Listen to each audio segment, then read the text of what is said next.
Sejam muito bem-vindos a mais uma aula do curso de Trigonometria aqui do canal Aprovado Ser. Hoje nós vamos estudar a circunferência trigonométrica. Essa é especificamente a segunda aula sobre circunferência trigonométrica. Na aula passada nós vimos o arco da circunferência e as medidas dos arcos. Hoje nós vamos estudar a circunferência trigonométrica em si. E o que vem a ser essa tal circunferência trigonométrica? Nada mais é do que uma circunferência desenhada no plano cartesiano. Então aqui, essas retas pretas são os eixos do plano cartesiano. O centro dessa circunferência está na origem desse plano cartesiano, ou seja, no ponto 00 do plano cartesiano. E essa circunferência é uma circunferência de raio 1, de modo que o gráfico da circunferência cruza os eixos em x igual a 1, em y igual a 1, em x igual a menos 1 e aqui embaixo em y igual a menos 1. E por que a circunferência trigonométrica ela tem o raio igual a 1? Vocês lembram da aula passada? Uma circunferência completa ela tem 360 graus. 360 graus equivale a 2π radiando. Isso a gente viu na aula passada. Agora pensa aqui comigo. 360 graus e 2π radiano são medidas angulares. A gente viu na aula passada também a diferença entre medida angular e medida linear do arco. 360 graus e 2π são medidas angulares. E qual que é a medida linear de uma circunferência completa? A fórmula da medida de uma circunferência, o comprimento de uma circunferência ou o perímetro de uma circunferência. A fórmula é 2π vezes o raio. Agora imagina comigo, uma circunferência que tenha raio igual a 3, por exemplo. Então o comprimento dessa circunferência vai ser 2π vezes 3, que dá 6π. Comprimento completo dessa circunferência, comprimento linear, são 6π. Já a medida angular dessa circunferência continua sendo 360 graus. Em radiando, a medida angular da circunferência continua sendo 2π radiano. Ou seja, uma circunferência de raio 3, ela tem a medida angular de 2π radiando e tem a medida linear de 6π. Já uma circunferência de raio 1, olha aqui, se eu substituir o raio, esse R por 1 aqui nessa conta, eu vou ter então que a medida angular da circunferência é simplesmente 2π. E 2π é numericamente igual à medida angular. Então o fato do raio ser 1 nos gera uma circunferência em que ela tem medida angular e medida linear iguais. E isso é muito vantajoso, tem muitas vantagens por causa disso. Então, deixa eu apagar aqui. E a circunferência trigonométrica ela é dividida em 4 partes, chamadas quadrantes. Esses quadrantes eles são contados no sentido anti-horário. Esse pedaço aqui é o primeiro quadrante. Aqui nós temos o segundo quadrante. Aqui embaixo o terceiro quadrante. E aqui, adivinha qual que é? Adivinha? Isso aí, o quarto quadrante. Primeiro quadrante, segundo quadrante, terceiro quadrante e quarto quadrante.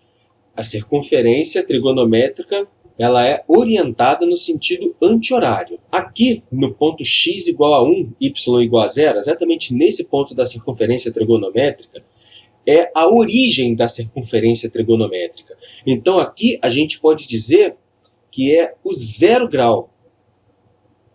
E a circunferência ela tem uma orientação anti-horária.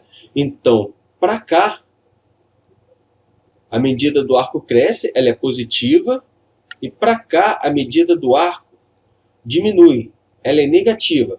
Se eu pegar um arco, então, daqui, da origem até aqui, um arco de medida x, se eu fizer a mesma coisa para baixo, o arco da origem até aqui, de mesmo tamanho, aqui a medida dele é menos x.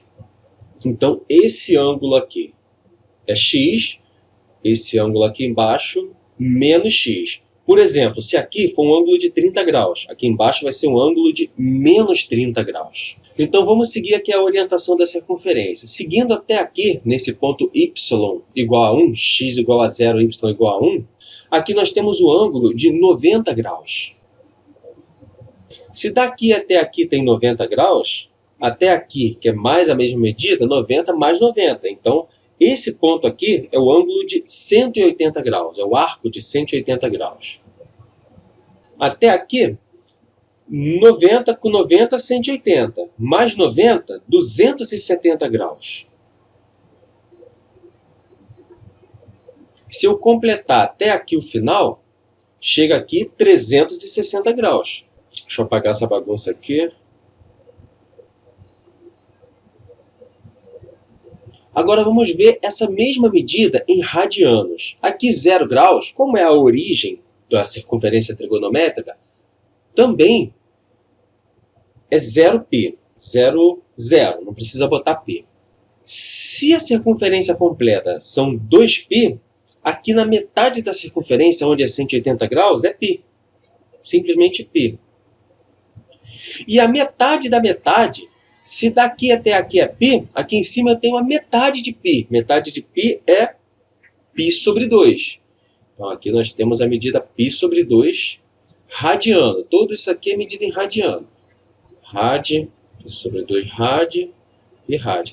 Na verdade, a gente não precisa ficar escrevendo esse rad aqui do lado.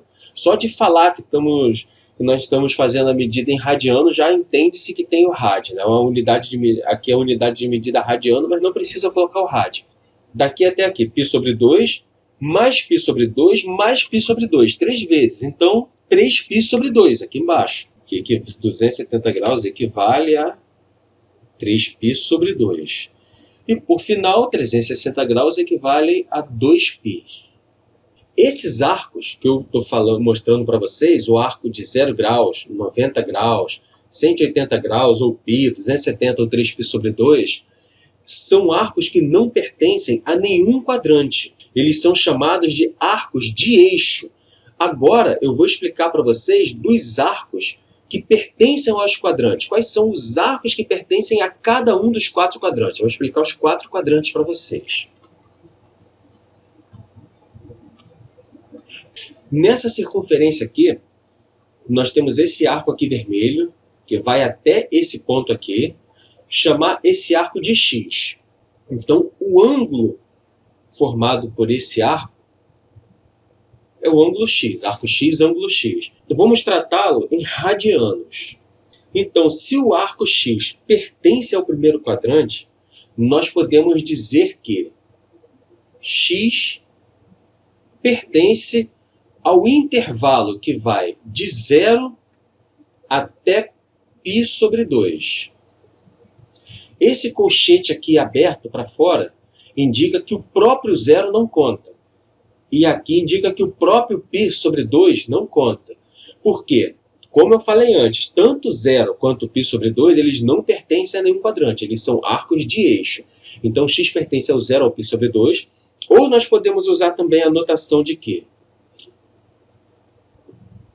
x pertence a reais, tal que x é maior que 0 e menor do que π sobre 2. Ou simplesmente nós podemos dizer que x pertence ao primeiro quadrante. Segundo caso, o arco representado por esse ponto aqui, esse x, é o arco que está entre π sobre 2 e π, ou seja, o arco que está no segundo quadrante.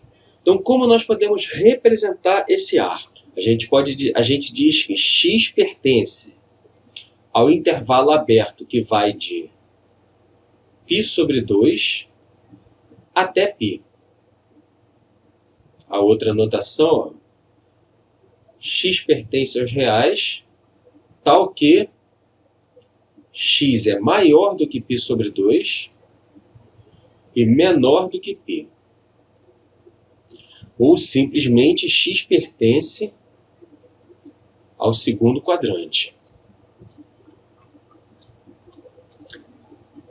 Terceiro caso, o arco já está aqui embaixo, está entre o π e o 3π sobre 2, ou seja, ele está no terceiro quadrante. Então, nesse caso, x pertence ao intervalo aberto, que vai de π até 3π sobre 2. Ou x está o que? Eu não vou nem botar pertence ao reais dessa vez, porque em todos os casos x já pertence ao reais mesmo. Tudo que eu estou falando nessa aula, eu estou considerando que x pertence aos reais. X está o quê? X maior do que π e menor do que 3π sobre 2. Ou simplesmente x pertence ao terceiro quadrante. Último caso, quando o x está aqui embaixo, olha, no quarto quadrante. Ele está entre o 3π sobre 2 e o 2π. Então, nesse caso, x pertence ao intervalo aberto, que vai de 3π sobre 2 até 2π. Ou simplesmente, x está o quê? X é maior do que 3π sobre 2 e menor do que 2π. Ou, mais simplesmente ainda, x pertence ao quarto quadrante.